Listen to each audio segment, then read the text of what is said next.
বন্ধুরা, পরমেশ্বর ভগবান শ্রীকৃষ্ণ তার কিছু বিশেষ ভক্তদের উপরে সর্বদা নিজের কৃপা দৃষ্টি রাখেন, কারণ সেই ভক্তরা একটি বিশেষ কাজ নিয়মিত করেন। আপনারা লক্ষ্য করে দেখবেন, অনেক মানুষ আছে যারা ভগবান শ্রীকৃষ্ণের মন দিয়ে পূজা করে এবং কখনো তাদের অন্ন বস্ত্রের অভাব হয় না। বা লক্ষ্য করে দেখবেন, এমন কিছু ব্যক্তি থাকে যারা কখনো সমস্যায় পড়ে না, আর কখনো সমস্যায় পড়লেও খুব সহজেই তার থেকে বেরিয়ে আসতে পারে। আসলে এর পিছনে রয়েছে ভগবান শ্রীকৃষ্ণের আশীর্বাদ। আসলে তারা এমন একটি বিশেষ কাজ রোজ করেন যা সকল সমস্যার সমাধান করতে পারে। তাই আপনারা যদি আর্থিক সংকট কাটিয়ে উঠতে চান, বাধা বিপত্তি অতিক্রম করতে চান, তাহলে নিয়মিত দিন শুরু করার আগে 3 বার মহামন্ত্র জপ করে এই বিশেষ কাজটি করুন। আসলে এর পিছনে রয়েছে ভগবান শ্রীকৃষ্ণের আশীর্বাদ। আসলে তারা এমন একটি বিশেষ কাজ রোজ করেন যা সকল সমস্যার সমাধান করতে পারে। তাই আপনারা যদি অর্থ সংকট কাটিয়ে উঠতে চান, বাধা বিপত্তি অতিক্রম করতে চান, তাহলে নিয়মিত দিন শুরু করার আগে 3 বার মহামন্ত্র জপ করে এই বিশেষ কাজটি করুন। তাহলে দেখবেন আপনার সকল কার্য সিদ্ধ হবে। বহু বছরের আটকে থাকা কাজ, এমনকি ভাগ্য পরিবর্তন হবে, গ্রহ দোষ দূর হবে। তাহলে এবার জেনে নিই কি সেই কাজ যা করলে ভগবান শ্রীকৃষ্ণের কৃপা দৃষ্টি লাভ করা যায়। বন্ধুরা, আপনাদের সকলকে বং কোটস রাধাকৃষ্ণ ইউটিউব চ্যানেলে সুস্বাগতম। আপনারা যারা এই চ্যানেলে নতুন, তারা অবশ্যই চ্যানেলটি সাবস্ক্রাইব করুন এবং বেল বাটনে প্রেস করুন এরকম আরও অনেক নতুন ভিডিও পাওয়ার জন্য। ভিডিওটি দেখে ভালো লাগলে একটি লাইক করবেন এবং সবাইকে শেয়ার করবেন, যাতে তারাও ভিডিওটি দেখে উপকৃত হতে পারে। এবং কমেন্টে জয় শ্রীকৃষ্ণ লিখতে ভুলবেন না। এক গ্রামে কমল নামে ভগবানের এক ভক্ত বাস করত। তার পরিবারে এক পুত্র, এক কন্যা ও স্ত্রী সহ 4 জন সদস্য ছিল। কমল ছিল একজন ব্যবসায়ী। যখন তার ব্যবসা বাড়তে লাগলো, তখন হঠাৎ একদিন এক জ্যোতিষী তার ভাগ্য গণনা করে বলল, ভাগ্যে শীঘ্রই শনির 7.5 দশা শুরু হবে, যার কারণে জীবনে অর্থাভাব দেখা দেবে।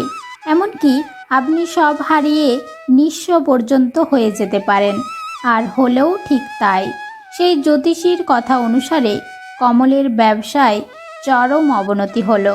সে সম্পূর্ণ নিঃস্ব হয়ে একটি ছোট্ট কুটিরে নিজের পরিবার সহ বাস করতে লাগলো। তারা খুব গরিব হয়ে পড়ল, ঠিকমতো খেতে পর্যন্ত পেত না। কিন্তু রাধা কৃষ্ণের প্রতি তাদের বিশ্বাস ও অপার ভক্তি ছিল। তাদের বাড়িতে রাধা কৃষ্ণের ছোট্ট একটা মূর্তি ছিল। সেখানেই তারা সপরিবারে দুবেলা ভগবান শ্রীকৃষ্ণের পূজা করত।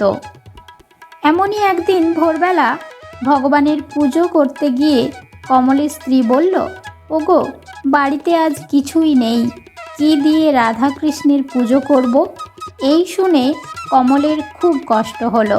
সে স্ত্রীকে বলল, দেখি কিছু জোগাড় করতে পারি কিনা।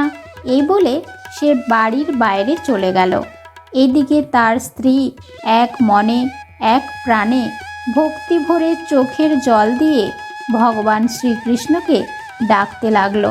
সে বলল, হে গোবিন্দ, তোমার সংসার তুমি দেখো, দয়া করো প্রভু।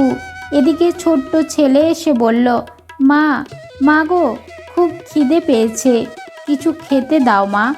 তখন মা করুণ গলায় বলল, বাবু, আমার কাছে তো কিচ্ছু নেই, তুমি ভগবানের কাছে খেতে চাও।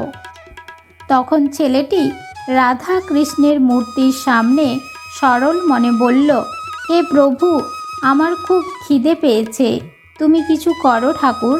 এদিকে কমল শহরে পৌঁছানোর পর দিনমজুরের কাজ পেল এবং ভগবান শ্রীকৃষ্ণকে মনে মনে কৃতজ্ঞতা জানালো। তারপর সেই কাজ করে খুব সামান্য অর্থ উপার্জন করে পূজার সামগ্রী ও ডাল কিনে নিয়ে বাড়ি ফেরার সময় ক্লান্ত হয়ে একটি গাছের তলায় বসল এবং খিদের কষ্টে ঘুমিয়ে পড়ল। ঘুমের মধ্যে স্বপ্নে একটি দৃশ্য দেখল কমল। একটি বিশাল মন্দিরের গর্ভগৃহে শ্রীকৃষ্ণের একটি মূর্তির সামনে সে বসে আছে এবং তুলসী পাতা ভগবানের চরণে অর্পণ করে সে পূজা করছে। তারপর সে দেখল পূজা সম্পন্ন হওয়ার পর সেই তুলসী জলের সঙ্গে সে সেবন করছে। এই স্বপ্ন দেখা মাত্রই কমলের ঘুম ভাঙল এবং সে ছুটল তার কুঠিরের দিকে। তার কুঠিরের সামনে এক বিশেষ ধরনের তুলসী গাছ ছিল। সে সঙ্গে সঙ্গে সেই তুলসী গাছের পাতা তুলে এনে স্নান করে শুদ্ধ পোশাকে ভগবান শ্রীকৃষ্ণের চরণে তুলসী পাতা অর্পণ করে পূজা করল এবং পূজা করার পর সেই পাতা জলের সঙ্গে সপরিবারে সেবন করল। তারপর কমল ও তার পরিবার ভগবানকে কৃতজ্ঞতা জানিয়ে খুব তৃপ্তি ভরে চাল ডাল ফুটিয়ে খেল। তারপর থেকে কমল ও তার পরিবার নিয়মিত ভগবান শ্রীকৃষ্ণের চরণে তুলসী পাতা অর্পণ করে তারপর সেই তুলসী জলের সাথে সেবন করত। নিয়মিত ভগবানের চরণে তুলসী পাতা অর্পণ করার 2 মাসের মধ্যেই কমলের ব্যবসায় পুনরায় উন্নতি হলো আর ধীরে ধীরে তাদের আর্থিক কষ্ট দূর হতে লাগলো। তারপরে একদিন তাদের দারিদ্রতা সম্পূর্ণই দূর হয়ে গেল। বন্ধুরা, তুলসীর মধ্যেও রয়েছে প্রকারভেদ। 2টি তুলসী গাছের পাতাকে ভগবানের পূজায় সর্বশ্রেষ্ঠ মনে করা হয়। কমল এই বিশেষ ধরনের তুলসী পাতা ভগবানের চরণে অর্পণ করত, আর সেই বিশেষ ধরনের তুলসী পাতার নাম হলো রাম তুলসী ও শ্যাম তুলসী। এই তুলসী পাতা ভগবানের সর্বাধিক প্রিয়, তাই পুরাণে ভগবান শ্রীকৃষ্ণের চরণে এই ধরনের তুলসী পাতা অর্পণ করার কথা বলা হয়েছে। বন্ধুরা, মহাভারতের শ্রীকৃষ্ণ যুধিষ্ঠিরকে তার প্রিয় ফুলের কথা জানিয়ে বললেন, প্রভুর পদ্মফুল অন্যান্য ফুলের চেয়ে 1000 গুণ বেশি প্রিয় এবং পদ্ম ফুলের চেয়ে তুলসী 1000 গুণ বেশি প্রিয়। তাই সেই তুলসী পাতা শ্রীকৃষ্ণের চরণে অর্পণ করে পুজো করলে, সেই তুলসী পাতা জলের সঙ্গে সেবন করলে ব্যক্তির জীবন থেকে নানান বাধা বিঘ্ন দূর হয়ে যায়। ব্যক্তির আর্থিক উন্নতির পথ প্রশস্ত হয়।